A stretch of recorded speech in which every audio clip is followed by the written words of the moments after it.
Hello my dear students, जय हिंद। आशा है आप लोग अच्छे हैं। और इस आज के वीडियो को स्टार्ट करने से पहले कि इम्पोर्टेंट इन्फॉर्मेशन दे देना चाहता हूं कि बहुत सारे स्टूडेंट्स के माइंड में एक कन्फ्यूज़न है, और वो कन्फ्यूज़न है यूनिट को लेकर। कि आप लोगों में से बहुत को ऐसा लगता होगा कि एकाएक जो है यूनिट 2 यानी सेल्फ मैनेजमेंट स्किल्स को नहीं स्टार्ट कर और मैंने एकाएक जो है आपका डिजिटल डॉक्यूमेंटेशन एडवांस स्टार्ट कर दिया। ऐसा क्यों, जबकि ये यूनिट 6 है और बाय रूल जो है वो यूनिट 2 स्टार्ट होना चाहिए था, क्योंकि 1 के बाद तो 2 ही स्टार्ट होता है। लेकिन इसके पीछे एक लॉजिक है। अब लॉजिक क्या है इसके पीछे, कि जब आपका मान लीजिए कि जो हाफ ईयरली एग्ज़ाम होता है, जो इसको हम लोग सेमेस्टर एग्ज़ाम बोलते हैं, या फिर जो सेकंड समेटिव असेसमेंट एग्ज़ाम होता है फर्स्ट, तो उसमें जो आपका क्वेश्चन है तो सिर्फ 1-2 से यानी पार्ट ए से ही तो नहीं आता है, वो तो पार्ट ए और पार्ट बी से आता है। और सबसे बड़ी बात है कि अगर आप सिलेबस को देखें तो ये हकीकत है, ये जो फैक्ट है मैं खुल के बता देता हूँ कि पार्ट ए से मात्र 10 मार्क्स का ही क्वेश्चन आता है।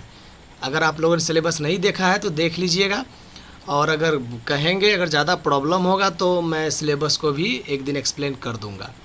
ठीक है, ऐसे दिक्कत नहीं होगी, आप लोग देख लीजिएगा, नॉर्मल है, कहीं से भी डाउनलोड किया जा सकता है इंटरनेट से, किसी भी वेबसाइट से, और CBSE का जो ऑफिशियल वेबसाइट है वहाँ से कर लीजिए, ज़्यादा अच्छा रहेगा।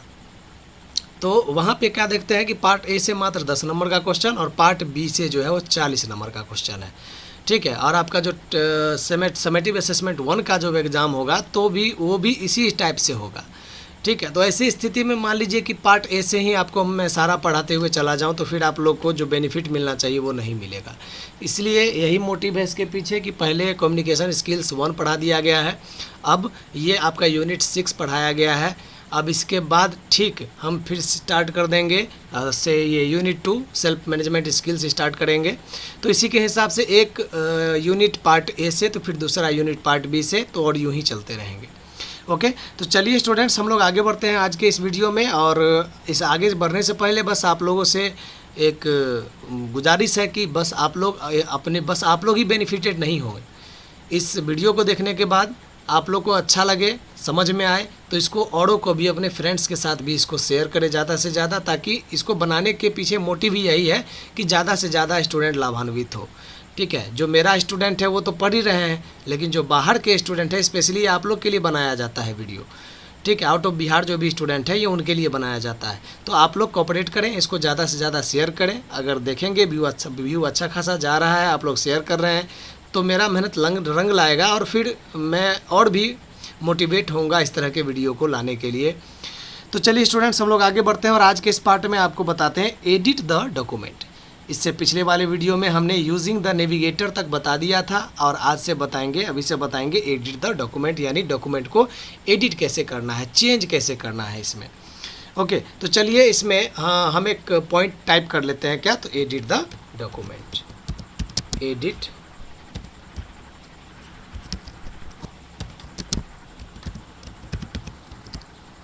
The document. ठीक, अब देखिए यहाँ पे, तो ये चीज़ जो हमने लिखा एडिट द डॉक्यूमेंट, अब क्या है, सबसे लास्ट एक्शन मेरा क्या है देखा जाए, सबसे लास्ट एक्शन है मेरा डॉक्यूमेंट, यानी सबसे लास्ट में मैंने जो वर्ड लिखा है या मैंने जो टाइप किया, जो भी काम किया है वो है मेरा, वो कहलाएगा मेरा लास्ट एक्शन। अब क्या, तो जो इससे पहले ठीक लास्ट एक्शन के ठीक एक पहले जिस पोजीशन पे थे उसी पोजीशन पे अगर हमको जाना है। अगर मान लीजिए कि मैंने ये गलत किया है और मुझे एकाएक अचानक से आभास हुआ कि ओह यहाँ पे एडिट द तक ही रहेगा, या फिर एडिट द डॉक्यूमेंट के नहीं एडिट द विंडोज़ होना चाहिए। तो इस तरीके का अगर आपको कन्फ्यूज़न लगता है तो हम लोग क्या करते हैं, इससे पीछे जाते हैं, ठीक एक स्टेप पीछे। तो एक स्टेप पीछे जाने के लिए हम लोग यूज़ करेंगे Ctrl+Z। जैसे Ctrl+Z प्रेस करेंगे तो आप ठीक एक स्टेप पीछे चले जाते हैं। इस फीचर को कहा जाता है अंडू। ठीक है, अंडा नहीं समझना है, अंडा समझने गलती नहीं करना है, इसको अंडू कहेंगे। ठीक है, अब क्या, अब जहाँ से हम लोग आए थे, ठीक है, जहाँ से वापस आए थे फिर से उसी जगह पे जाने के लिए हम लोग Ctrl+Y का यूज़ करते हैं, यानी इस फीचर को कहा जाता है रीडू। ओके, और दोनों के लिए शॉर्टकट की ऑलरेडी बता दिया गया है। अंडू के लिए Ctrl+Z यानी Ctrl+Z, और रीडू के लिए Ctrl+Y। तो इस चीज़ को आप लोग याद रखेंगे। तो मैंने एडिट द डॉक्यूमेंट में आपको अंडू रीडू बता दिया। अब क्या है, selecting A vertical block of text, एक अमेजिंग चीज़ जो कि इसमें आपको देखने को मिलेगा। आप लोगों ने MS वर्ड वगैरह भी यूज़ किया होगा। तो आपने जब भी सिलेक्शन किया होगा वो हॉरिजॉन्टल सिलेक्शन किया होगा, यानी जैसे यहाँ से लेकर मुझे यहाँ तक सेलेक्ट करना है तो इस तरीके से हमने इसको सेलेक्ट कर लिया, इसको कहा जाता है हॉरिजॉन्टल सिलेक्शन। अच्छा, एक बात और, अगर आप इसको सेलेक्ट करते हुए नीचे की तरफ बढ़ते हैं तो क्या होता है?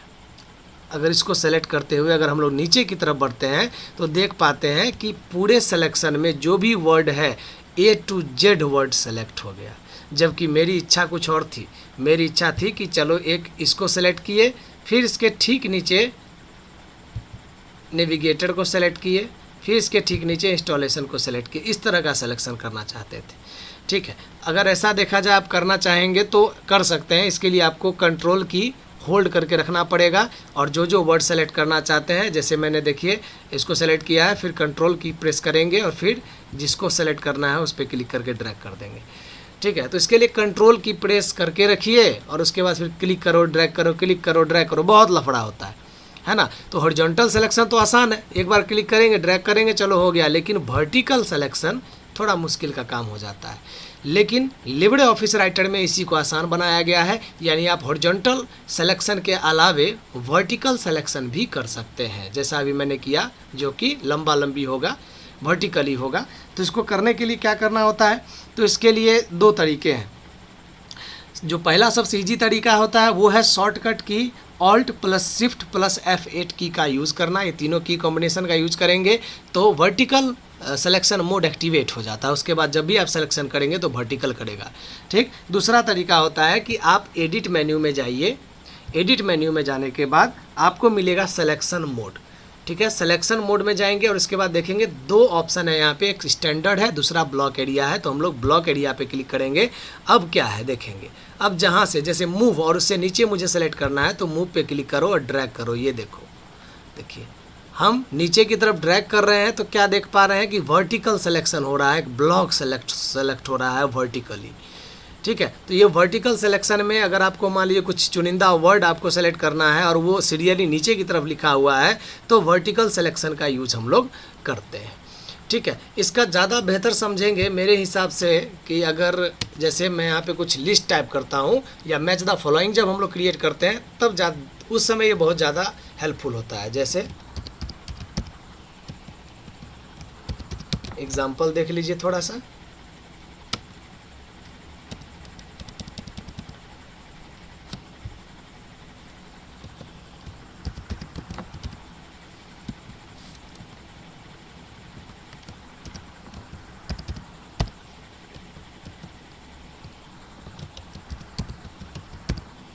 ठीक है, अब इसमें आपका वर्टिकल सिलेक्शन काम करेगा। कैसे? एडिट में जाएंगे, फिर सिलेक्शन में जाएंगे, सिलेक्शन मोड में, और फिर यहाँ से ब्लॉक एरिया सेलेक्ट करेंगे। अब देखिए होता क्या है कि अगर आपको मैच द फॉलोइंग में लेफ्ट वाले को बोल्ड बनाना है और राइट साइड वाले को जस का तस छोड़ देना है, उसमें कोई चेंजिंग नहीं करना है।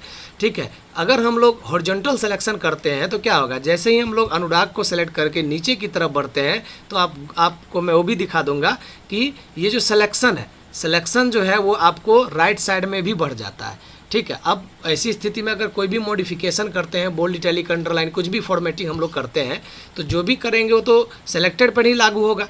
ठीक है, और इस पे लागू नहीं होगा। लेकिन अगर इसी को हम लोग हटा दें और फिर अब सेलेक्ट करें, अब देखिए क्या देख रहे हैं, सेलेक्ट करने के बाद हम बस ये राहुल तक सेलेक्ट करेंगे। इसको ऑफ करने के बाद तो फिर क्या हो जाएगा, वो आपका सेलेक्ट नहीं होगा। यानी ये दोनों सेलेक्ट ये नहीं होता है सिलेक्शन में। अगर हम ब्लॉक एरिया करते हैं, वही स्टैंडर्ड सिलेक्शन कर देते हैं तो देखेंगे नीचे की तरफ आइए, देखिए क्या देख रहे हैं, पूरा का पूरा लाइन सेलेक्ट हो रहा है जैसे आप नीचे बढ़ेंगे। तो आई होप कि आप लोग वर्टिकल सिलेक्शन का यूज़ और कैसे करते हैं ये समझ गए होंगे। अब है नेक्स्ट में स्पेलिंग और ग्रामर चेकिंग। स्पेलिंग और ग्रामर चेक के बारे में बात करते हैं। तो जैसे वर्ड में हम लोग स्पेलिंग और ग्रामर चेकिंग करते थे, इसमें भी हम लोग कर सकते हैं। ठीक है, तो इसके लिए क्या करना पड़ेगा, तो इसके लिए आपको इसके लिए हम लोग टूल्स में जाएंगे। टूल्स मेन्यू में जाने के बाद ये देखिए स्पेलिंग का ऑप्शन है। F7 प्रेस करने से ये स्पेलिंग चेक करना शुरू कर देता है। ऐसे बाय डिफ़ॉल्ट देखिए ये सेलेक्टेड है यानी ऑन है, तो ऑटोमेटिक स्पेल चेकिंग ये ऑन है बाय डिफ़ॉल्ट। ठीक है, वो इसीलिए क्योंकि लोग ऑन करके ही रखते हैं, क्योंकि आप टाइप करते जाइए और फिर बाद में चेक करने का झंझट नहीं रहता है। ओके, चलिए हम कुछ गलती करते हैं, यहाँ पे कुछ गलत लिखते हैं। एडिट द डॉक्यूमेंटी, ये देखिए डॉक्यूमेंटी, यहाँ पे एक मैंने स्पेलिंग गलत लिखा है, मुझे चेक करना पड़ेगा। ठीक है, अब क्या, तो F7 की प्रेस कीजिए या फिर टूल्स में जाएंगे और स्पेलिंग पे क्लिक करेंगे। ये देखिए मुझे बता दिया किस कलर से, रेड कलर से हाईलाइट करके, कि देखिए आपने डॉक्यूमेंटेड ये जो लिखा है एडिट द डॉक्यूमेंटेड, ये गलत है। होगा क्या, तो ये देखिए नीचे में सजेशंस भी दे रहा है, डॉक्यूमेंट, ओपन डॉक्यूमेंट। आपको दोनों में से जो लगता है उस पर क्लिक करके अगर करेक्ट पे क्लिक कर देंगे तो उसको सही कर देगा, और अगर इग्नोर करेंगे तो सही नहीं करेगा। इग्नोर ऑल का यूज कहाँ होगा, जब पूरे डॉक्यूमेंट में बहुत सारा आपने गलती किया और सबको चाहते हैं कि नहीं इग्नोर रहे। अब इसका यूज कहाँ होगा, तो अगर कोई क्वेश्चन क्रिएट हो रहा है जिसमें आपको एरर ढूंढना है, वर्ड का स्पेलिंग मिस्टेक ढूंढना है, तो वैसे स्थिति में हम लोग सबको इग्नोर करेंगे। लेकिन अगर नॉर्मल डॉक्यूमेंट क्रिएट कर रहे हैं तो या तो एक बार में करेक्ट ऑल कर दीजिए, लेकिन मेरे हिसाब से नहीं करना चाहिए। क्यों, क्योंकि बहुत सारा ऐसा भी चीज़ है, जैसे इंग्लिश, अगर कोई हिंदी नेम है इंग्लिश में लिखा हुआ तो उसको भी अपने हिसाब से इंग्लिश में कर देगा, तो इसको ऐसा नहीं करना चाहिए। एक बार चेक कीजिए और करते चलिए। चलिए हम लोग एक करते हैं। ओके, यहाँ देखिए डॉक्यूमेंटेड जो हमने लिखा था वो गलत है, तो हमने डॉक्यूमेंट को सेलेक्ट किया और फिर करेक्ट पे क्लिक कर देंगे। देखिए यहाँ पे सही हो गया। ओके, और देखिए अनुराग स्पेलिंग गलत था, क्यों, क्योंकि अनुराग जो है हिंदी नेम है और उसको हमने इंग्लिश में लिखा, इसलिए उसको गलत बता रहा है, इसलिए इस पर ज़्यादा ध्यान नहीं देना है, क्लोज कर देना है। तो स्टूडेंट्स, आप लोगों को मैंने स्पेलिंग चेकिंग भी बता दिया। अब क्या है, creating headers and footers. Header और फूटर कैसे हम लोग को लगाना है। हेडर का मतलब मुंडी, हेड, ठीक है, यानी पेज का ऊपरी भाग, और फूटर का मतलब पैर यानी निचला भाग। तो पेज, आप लोग अगर किसी बुक को देखेंगे तो किसी बुक में क्या गौर करते हैं, अक्सर बुक के पेज में नीचे में पेज नंबर और ऊपर में उस बुक का नेम या उस लेसन का नेम रहता है, इसी तरीके से, है ना। तो अगर आप लोग चाहते हैं कि नहीं, एक ऊपर में जो है बुक का या फिर नीचे में बुक का नेम रख दें और ऊपर में यूनिट का नेम रखें, लेसन का नेम रखें, तो इसके लिए आपको हेडर फुटर का यूज करना पड़ेगा। अब इसके लिए दो टेक्निक है, वो समझिए क्या तरीका है। सबसे इजी तरीका मैं आपको बता दूंगा, ठीक है। इसके लिए आपको करना क्या पड़ेगा, सबसे आसान जो तरीका होता है मेरे हिसाब से, तो वो उसको मैं बाद में बता दे रहा हूँ। पहले इंसर्ट मेन्यू में जाएंगे, क्योंकि हेडर फुटर मुझे इंसर्ट करना है, डालना है, ठीक है। तो इसलिए इंसर्ट मेन्यू में जाएंगे और नीचे में देखेंगे हेडर एंड फुटर का ऑप्शन आ गया, ठीक। अब आपको हेडर चाहिए या फुटर चाहिए, अब दोनों, आपको दोनों में से कौन सा चाहिए। यहाँ पे हेडर चाहिए तो हेडर ले लेंगे, ठीक है। कैसा स्टाइल, तो डिफ़ॉल्ट पेज स्टाइल, ये देखिए ऊपर में आ गया, ठीक है। अब यहाँ पे जो भी टाइप करेंगे इसका स्टाइल कुछ अलग होगा, और या फिर नहीं है तो अगर आप चाहें तो यहाँ से इसको सेट कर सकते हैं फॉर्मेटिंग में जाके। तो ये जो है ये डिफ़ॉल्ट रह जाता है, ये सारे पेज में आप पेज बढ़ते जाएंगे और ये अपने आप उस पर वो चीज़ लगाते जाता है, ठीक है। जैसे अगर मान लीजिए हम लोग पढ़ रहे हैं डिजिटल डॉक्यूमेंटेशन, ठीक है। तो ये जो डिजिटल डॉक्यूमेंटेशन है, बेहतर होगा कि आप उसको फॉन्ट साइज थोड़ा छोटा कर दीजिए, ताकि बेहतर हो। और बेहतर होगा कि कलर का भी जो है वो चेंज कर दीजिए, डार्क ब्लैक नहीं रखे, हल्का ये ग्रे कलर में रख देंगे तो ज़्यादा अच्छा होगा। ये देखिए ये ज़्यादा अच्छा रहेगा, तो इसी हिसाब से सेटिंग कीजिए। और कैसे पता चलेगा कि भाई हेडर है कि फुटर है, जैसे ही इस एरिया में क्लिक करेंगे देखिए एक लाइन इसको जो है वो घेर देता है, इसको सेपरेट कर देता है, इससे पता चल जाता है कि ये हेडर या फुटर है। एक जो मैं बोल रहा था इजी टेक्निक, वो क्या है कि सबसे ऊपर हिस्से में जाइए, डबल क्लिक कर दीजिए, अपने आप हेडर लग जाएगा। फॉर एग्जांपल देखिए फुटर नहीं लगा हुआ है ना, मैं सबसे निचले हिस्से पे जाऊंगा, यहाँ पे डबल क्लिक करूँगा, ये देखिए, या फिर सिंगल क्लिक, हाँ सिंगल क्लिक करूँगा तो ये आ जाएगा। अब यहाँ पर आप कुछ भी जो है अपना हेडर या फुटर लगा सकते हैं, जो भी टाइप करना है कीजिए, उसके हिसाब से क्या है फुटर पेज स्टाइल, बस प्लस मार दीजिए और जो भी टाइप करना है कर दीजिए, लग जाएगा, ठीक है। तो आई होप कि हेडर फुटर आप लोग समझ गए हैं। आगे बढ़ते हैं, उसके बाद है पैराग्राफ अलाइनमेंट। अलाइनमेंट की बात करें तो आप लोग शुरू से ही पढ़ते हुए आ रहे हैं कि left align, right align, centred align और जस्टिफाइड, ठीक है। 4 तरह के अलाइनमेंट होते हैं जिसको आप लोग यहाँ से सेट करेंगे। अब उसके लिए क्या करना पड़ेगा, उस पैराग्राफ को सेलेक्ट कीजिए और सेलेक्ट करने के बाद, ठीक है, उसका अलाइनमेंट कैसा चाहते हैं, तो बाय डिफ़ॉल्ट जो है वो लेफ़्ट अलाइनमेंट होता है, ठीक। उसके बाद सेंटर है, राइट है। देखिए राइट से करेंगे तो क्या होगा, जो भी हम लोगों ने लिखना शुरू किया वो राइट तरफ से लिखाना शुरू हो जाएगा, ये देखिए, ठीक है। जस्टिफाई करेंगे तो वो क्या करता है, अपना स्पेस एडजस्ट करके फिट कर देता है जस्टिफाइड में, तो जो सिमिलर टू लेफ़्ट जो उसका डिफ़ॉल्ट होता है उस पर ले जाके छोड़ देगा और बस थोड़ा हाइट और विड्थ एडजस्ट करके लगा देता है। अब सेंटर का यूज़ देखते हैं। सेंटर क्या करता है, सेंटर अलाइनमेंट जो भी आपका डॉक्यूमेंट है उसको ठीक पेज के बीच में कर देता है, यानी दोनों तरफ से हॉरिजॉन्टल जो पार्ट है, मार्जिन है, वो माप लेता है, मेजरमेंट कर लेता है और तब जो है वो बीच में कर देता है, ठीक है। तो ये समझ गए आप लोग टेक्स्ट अलाइनमेंट। देन है non printing characters. Non printing characters, अब यहाँ सोचने वाली बात ये है कि मैंने यहाँ पे देखिए टैब का यूज़ किया, बहुत जगह मैंने स्पेस का भी यूज़ किया है और बहुत जगह मैंने पैराग्राफ चेंज किया है। कंप्यूटर अगर जैसे ही आप इंटर की प्रेस करते हैं, इंटर की प्रेस करने का मतलब ये हुआ कि आपने पैराग्राफ चेंज कर लिया, कंप्यूटर वही समझता है, ठीक है। तो ऐसे मैंने इंटर की यूज़ किया, स्पेस यूज़ किया और टैब यूज़ किया। कैरेक्टर में तो काउंट हो रहा है। अब जैसे फॉर एग्जांपल देख लीजिए, यहाँ पे है 439 कैरेक्टर्स, मैं टैब यूज़ कर रहा हूँ, ठीक है। देखिए क्या हो गया, 440 कैरेक्टर्स हो गया, यानी जैसे ही मैंने स्पेस हटाया, टैब हटाया, वो कितना हो गया, एक कैरेक्टर जो है वो घट जाता है, ठीक है। तो यहाँ आप ये देख पा रहे हैं कि कैरेक्टर में क्या हो जाता है, चेंजिंग आ जाता है, यानी क्या, स्पेस को, टैब को, इंटर को, सबको काउंट करता है एज ए कैरेक्टर।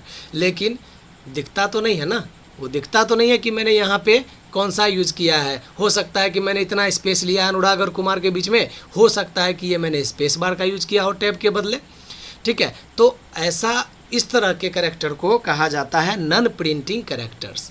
क्यों, क्योंकि इसको जब हम टाइप करते हैं तो टाइप में यूज तो होता है लेकिन प्रिंटिंग में ये आता नहीं है, ठीक है। तो इसको देखने के लिए क्या यूज़ करते हैं, तो इसको देखने के लिए ये जो साइन है इसको देखिए, इसको कहते हैं टूगल फॉर्मेटिंग मार्क्स, ठीक है। पिलक्रो साइन इसको ऐसे कहा जाता है, पिलक्रो, ठीक है। याद रखिएगा, पीला कौआ, पिल मतलब पीला, क्रो मतलब कौआ, पिलक्रो, ठीक है। तो ये पिलक्रो साइन है, पैराग्राफ साइन भी बोल सकते हैं इसको, और क्या बोल सकते हैं, तो इसको बोल सकते हैं टूगल फॉर्मेटिंग मार्क्स। तो जहाँ जहाँ हमने टैब लगाया है, स्पेस लगाया है, उसको ये शो कर देगा। सिंपली कुछ नहीं, इस पर जाके क्लिक कर देना है, ये देखिए आ गया, ठीक है। देखिए यानी मैंने यहाँ पे इंटर की यूज़ किया था तो पिलक्रो यहाँ पे ये साइन है, पैराग्राफ साइन है, यहाँ पर भी है। जहाँ जहाँ मैंने इंटर की का यूज़ किया वहाँ पे पैराग्राफ है। जहाँ जहाँ मैंने टैब का यूज़ किया है वहाँ पे एरो का साइन है, और जहाँ जहाँ मैंने स्पेस दिया है वहाँ देखिए पूरे में डॉट है, ठीक है। तो इससे आप देख पाएंगे कि कहाँ डॉट का यूज है, कहाँ पैराग्राफ का यूज किया गया है और कहाँ पे टैब की का यूज किया गया है। इसको बंद करने के लिए कभी भी उसी आइकन पर दोबारा क्लिक करेंगे, वो बंद हो जाएगा। तो नॉन प्रिंटिंग कैरेक्टर्स को आप देख लिए। इसको ऑन करने के लिए और तरीके होते हैं, जैसे व्यू मेन्यू में जाइए और व्यू मेन्यू में जाने के बाद आपको चूज करना है फॉर्मेटिंग मार्क्स, ये वाला, ठीक। या फिर देखिए शॉर्टकट की भी दिया हुआ है Ctrl+F10, तो इसका भी यूज़ आप कर सकते हैं, नो प्रॉब्लम। तो ये मैंने सिखा दिया। अब है changing text case. Text case को कैसे चेंज किया जाता है, ओके चलिए देख लेते हैं। या फिर इसका मैं दूसरा पार्ट बना दूंगा, ज़्यादा लंबा हो जाएगा। इसको और टेबल वाला मैं दूसरा दिन बता दूंगा, ठीक है। तो इसको यहीं रहने दीजिए ताकि वीडियो ज़्यादा लंबा नहीं हो, क्योंकि ज़्यादा लंबा होगा तो फिर आप लोग को देखने का भी मन नहीं करेगा, दिक्कत होने लगेगा। बाय द वे आप लोग ज़रूर बताइएगा कि आप लोग अच्छे से समझे या नहीं समझे, और कोई दिक्कत तो नहीं हुई इसको इसमें। तो स्टूडेंट्स मिलते हैं अगले वीडियो में, तब तक के लिए इतना ही। आप लोग ठीक से रहें। जय हिंद, जय भारत, वंदे मातरम।